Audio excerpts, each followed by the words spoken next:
ஒரு காலகட்டத்தில் நம்மெல்லாம் அந்த வார்த்தைகளை கேள்விப்பட்டிருப்போம். முதல்ல நாம் இருவர் நமக்கிருவர்னு சொல்லியிருந்தான்.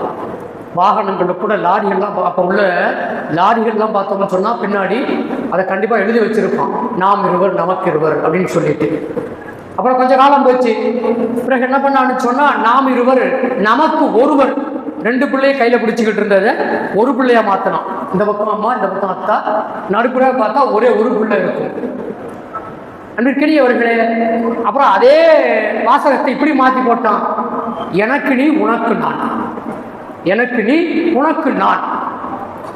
இந்த மாறுதல்கள் இருக்கு பார்த்தீங்களா, கொஞ்சம் கொஞ்சமாக மாறிக்கிட்டே வந்துச்சு. ஒரு கட்டத்தில் பிள்ளைகளை அதிகமாக பெற்றுக்கொண்டிருந்த இந்த சமூகத்தில் அதை 2ஆ குறைக்கணும்னு குறைச்சோம். அதுக்கடுத்து 1 நாக்குனா இப்போ ஒன்றுமே வேண்டாங்கிற மாதிரியான நிலைக்கு ஒரு கொஞ்ச நாளைக்கு முன்னாடியே இந்த வாசகங்கள் எல்லாம் வந்து போனதை நம்ம பார்ப்போம்.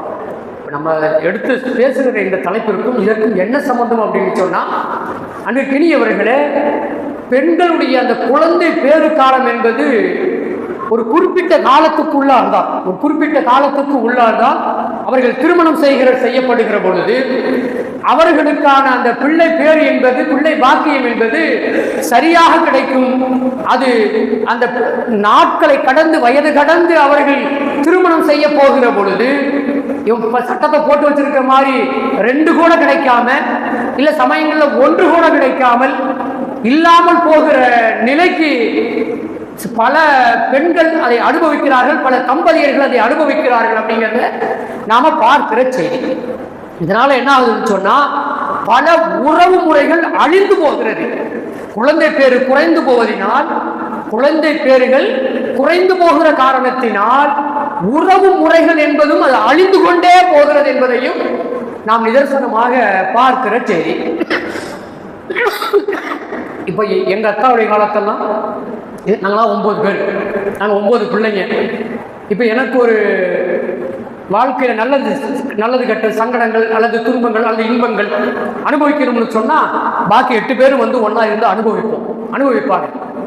ஆனால் இன்னைக்கு ஒருவர் அப்படின்னு நிலைக்கு வந்துட்ட போது என்ன ஆகுதுன்னு சொன்னால், அந்த ஒருத்தருக்கு சப்போர்ட் பண்ற இடத்துக்கு ஆள் இல்லாமல் போயிடுச்சு. இன்னைக்கு உறவுகளே இல்லாமல் போயிடுச்சு.